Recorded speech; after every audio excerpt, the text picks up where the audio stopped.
গ্রামের একটা বাড়িতে আগুন লেগে গেল। কিছু লোকজন আগুন নেভানোর চেষ্টা করলো, ছুটাছুটি শুরু করলো। সেই বাড়িতে একটি গাছের ডালেও একটা পাখির বাসা ছিল। সো ওই পাখি তার ঠোঁট দিয়ে যতটুকু সম্ভব পানি এনে বাসাটা বাঁচানোর চেষ্টা করতেছে।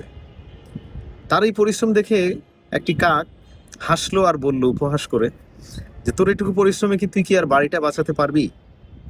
তখন পাখিটা উত্তর দিল, যদি আমি এই চেষ্টা করে মরেও যাই, তাহলে আমার আশেপাশের পাখিরা এবং মানুষরা কি বলবে জানো? আমি আমার বাসা বাঁচানোর জন্য, উদ্ধার কাজ করার জন্য, আগুন নেভানোর জন্য আমি আমার জীবনটা দিয়েছি। কিন্তু আপনি, এই বিশাল দেহের কাক ভাই, আপনাকে মানুষ বলবে আপনি তামাশা দেখেই পার করেছেন, আপনি তামাশার পাত্র হবেন, আর মানুষ আমার কথা ভাববে। আমাদের বর্তমান সমাজে এই সেম প্রকারের মানুষ আছে, যারা দূর থেকে শুধু তামাশা দেখতে পছন্দ করে এবং উপহাস করতে পছন্দ করে।